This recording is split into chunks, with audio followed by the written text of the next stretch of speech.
आज मैं आपको ऐसी बीमारी के बारे में बताऊंगा जिसे देखकर और सुनकर लोग कांप उठते हैं। कुछ इसे भूत प्रेत की बाधा समझते हैं तो कोई माता आना। हाँ जी, इस बीमारी का नाम है डिसोसिएटिव आइडेंटिटी या मल्टीपल पर्सनालिटी डिसऑर्डर। डिसोसिएट का मतलब होता है खुद से अलग होना। पुराने समय में इसका इलाज झाड़ फूंक, टोना टोड़कर और गंडा ताबीज़ से किए जाने का दावा होता था और लोग इलाज के लिए मंदिरों और दरगाहों पर जाया करते थे। लेकिन विज्ञान ने यह साबित किया है कि यह एक मानसिक रोग है। एक व्यक्ति अपनी पूरी लाइफ में अपने एक व्यक्तित्व के साथ जीता है। कुछ रेयर कंडीशन में व्यक्ति एक से ज़्यादा पर्सनैलिटी में होता है। यह बीमारी हिस्टीरिया से जुड़ी है या मिर्गी से जुड़ी बीमारी है।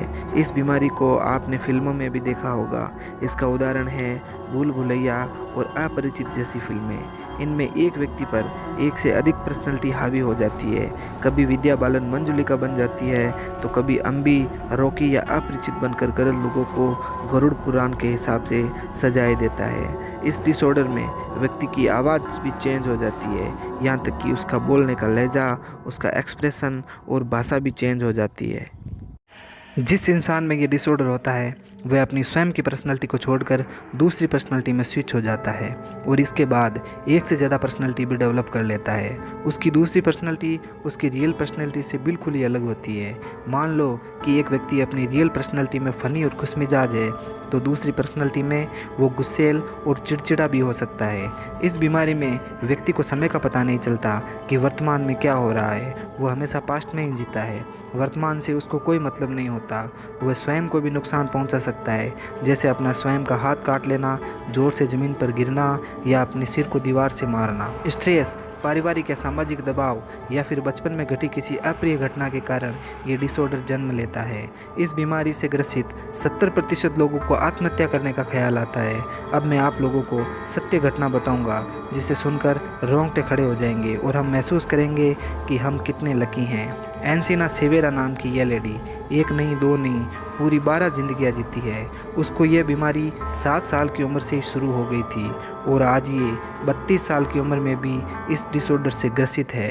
एंसिना अपने अलावा 11 लोगों को अपना शरीर शेयर करती है। जब एंसिना छोटी थी तब से ही इस बीमारी ने उसकी ज़िंदगी में जड़ें गाड़ दी थी, लेकिन डॉक्टर भी इस बीमारी को पकड़ नहीं पाए। सबसे पहले इनको भूलने की बीमारी हुई। सुबह उठती तो पता नहीं चलता कि कल शाम को क्या हुआ था और रात को यह भूल जाती थी कि दिन की शुरुआत कैसे हुई थी। फिर बाद में वो ज़्यादातर बेहोश हो जाती। कई सारे ट्रीटमेंट और थेरेपी कामयाब होने के बाद पता चला कि वो डिसोसिएटिव आइडेंटिटी डिसऑर्डर से ग्रसित है। इन्होंने एक इंटरव्यू में कहा कि ये एक दिन में 5 पर्सनैलिटियाँ स्विच करती है। इनमें सबसे रोचक पर्सनैलिटी एक बूढ़ी परी है जो अपनी उम्र 1000 साल बताती है, जो एंसिना को शांत और हौसला देने की प्रेरणा देती रहती है। एक पर्सनैलिटी 3 साल की बच्ची की है जिसका नाम मिनी है और एक उसकी केयर टेकर डेविन है और 2 अन्य औरतें हैं। एंसिना की सभी 11 पर्सनैलिटीज़ फीमेल ही है।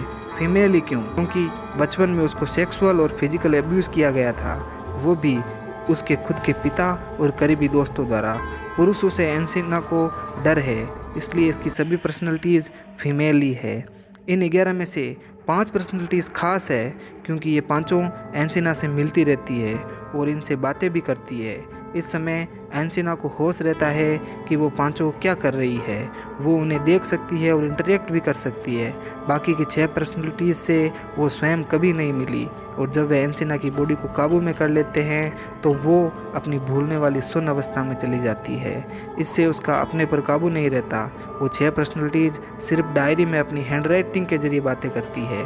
एंसिना जब खुश होती है तो कई दिनों वह हफ्तों तक अपने स्वयं की पर्सनैलिटी में ही रहती है और जब उसको किसी भी चीज़ का डर या भय होता है तो उसकी सारी पर्सनैलिटीज़ ट्रिगर हो जाती है। तो ये थी एंसिना सेवेरा की रियल कहानी।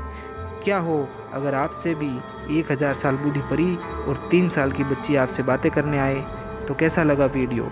कमेंट करें, वीडियो लाइक करें और चैनल को सब्सक्राइब करें और मेरे नए आने वाले वीडियोस देखने के लिए नोटिफिकेशन बेल ऑन करें। धन्यवाद, थैंक यू, शुक्रिया।